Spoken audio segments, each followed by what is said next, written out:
He'd been the new kid in school, and she'd been recently bereft of a best friend. Their origin story was a bit of a legend around the middle school and had followed them to William Blunt High. Darrell Lewis, the class-ass clown, had yanked Tomas's St. Christopher medal right off his neck, and when he saw how much it upset Tomas, had initiated a very mature game of keep-away. Dani, who had never been a fan of the game, or of Darrell Lewis for that matter, had ended it with equal maturity by punching Darrell in the nose. She'd earned herself a 2-day suspension and found Tomas on her doorstep the next afternoon with her homework and a giant bag of Skittles. Some friendships were meant to be. And yet, 5 years and many bags of Skittles later, he still missed her driveway every time he drove her home. "Turn," Dani said, and Tomas slammed the brakes and wrenched the wheel to the left. "Jesus Christ!" Dani banged into the car door, then steadied herself with both hands on the glove compartment as the car bumped down the rutted gravel driveway, which led downhill through a copse of pine trees. "Language," Tomas warned, with more habit than conviction. He was ostensibly Catholic, which was to say he attended Sunday Mass with his family every week and always wore his medal, but otherwise had never expressed much interest in religion. Too much distraction in school, friends, and everything else his abuela termed secular. Dani couldn't blame him. She knew a thing or two about distractions. "I wouldn't have to ask for divine intervention if you would stop driving like a deranged orangutan." Tomas's only reply was to sail over a dip in the driveway without slowing. Dani bounced high enough in her seat that her head smacked into the roof of the car. At this rate, the Corolla wasn't going to survive another day, much less another owner. The driveway to Dani's house was like its own road, winding through the trees and undergrowth a quarter-mile before the property opened up to their front lawn.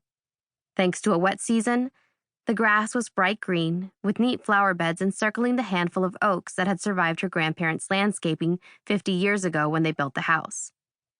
The nearest neighbor was 20 acres away through a young forest and overgrown fields, so to Dani, home always felt like its own private world. The afternoon sun filtered through the trees and cast dappled shadows across the gabled roof, which featured a prominent widow's watch.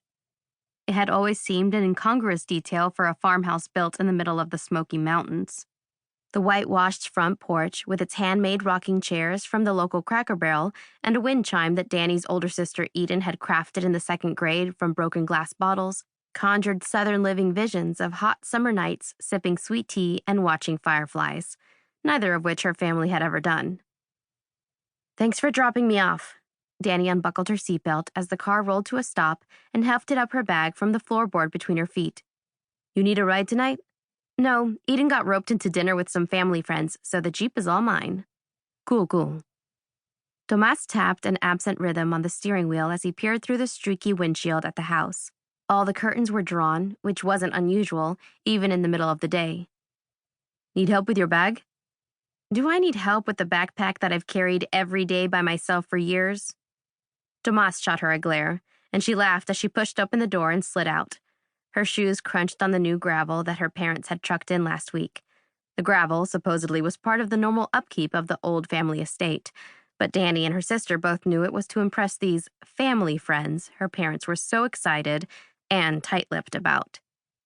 Eden had apparently met them a long time ago, so she joined in their parents' smug intrigue, which meant that Dani, very emphatically, didn't give a shit about it, on principle.